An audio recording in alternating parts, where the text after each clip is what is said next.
The greenhouse stood at the edge of the estate like a forgotten cage, skeletal and gnarled, its rafters twisted with rust and weeping vines. Long panels of once transparent glass were clouded with mildew and spiderweb cracks, shielding the interior from the brightness of the outside world.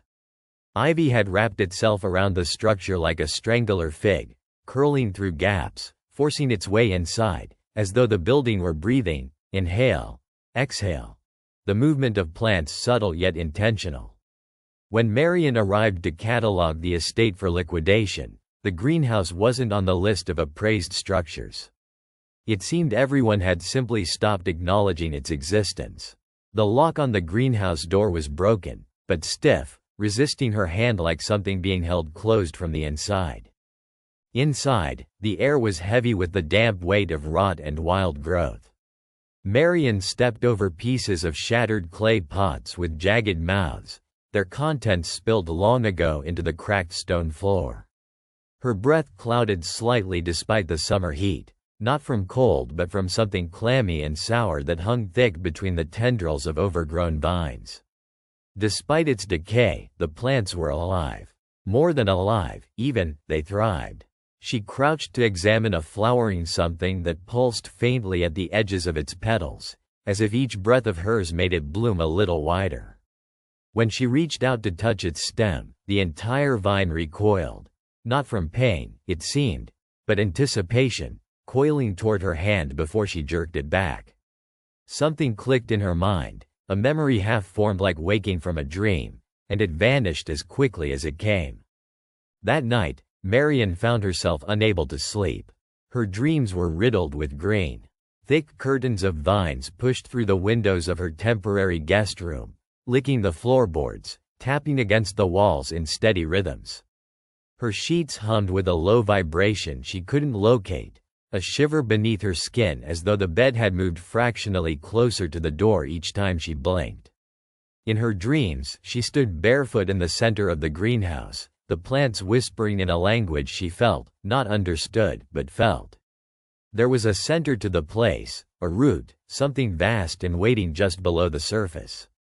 She woke with dirt clumped beneath her fingernails, her nose bleeding, and one word carved shallowly in the wooden floor beside her bed: return. Driven by a surge of nausea that would not abate, Marian returned to the greenhouse before dawn. The morning light struggled to pierce the veil of growth, casting everything in a greenish tint as if submerged underwater. Her presence there seemed expected, though no one had spoken her name. She suspected, absurdly, that if she spoke aloud, the air itself might respond.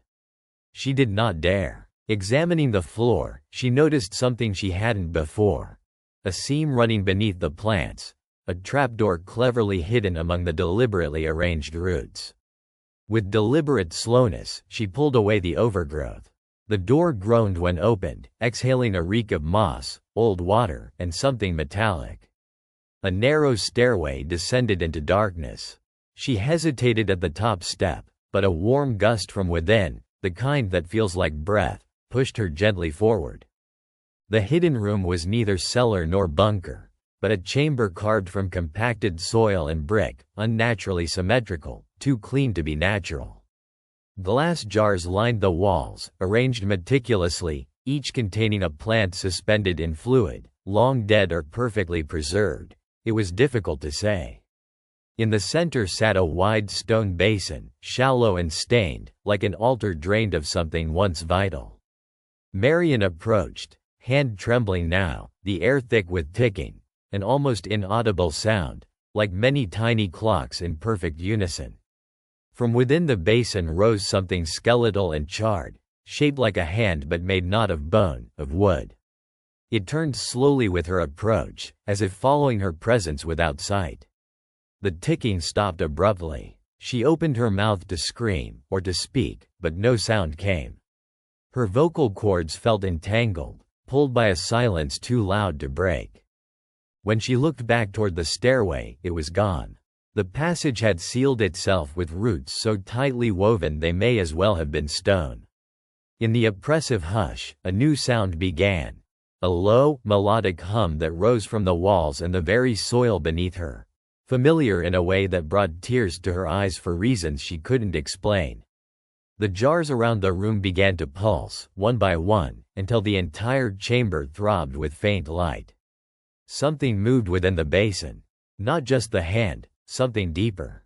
A shadow flickered at the edge of the chamber, moving as if it had just stepped inward from a darker realm. Marian turned, and the flicker whispered her name, not aloud, but inside her bones, and smiled an expression that didn't belong to human anatomy. Then the hum transformed into laughter. Her own, but she hadn't opened her mouth.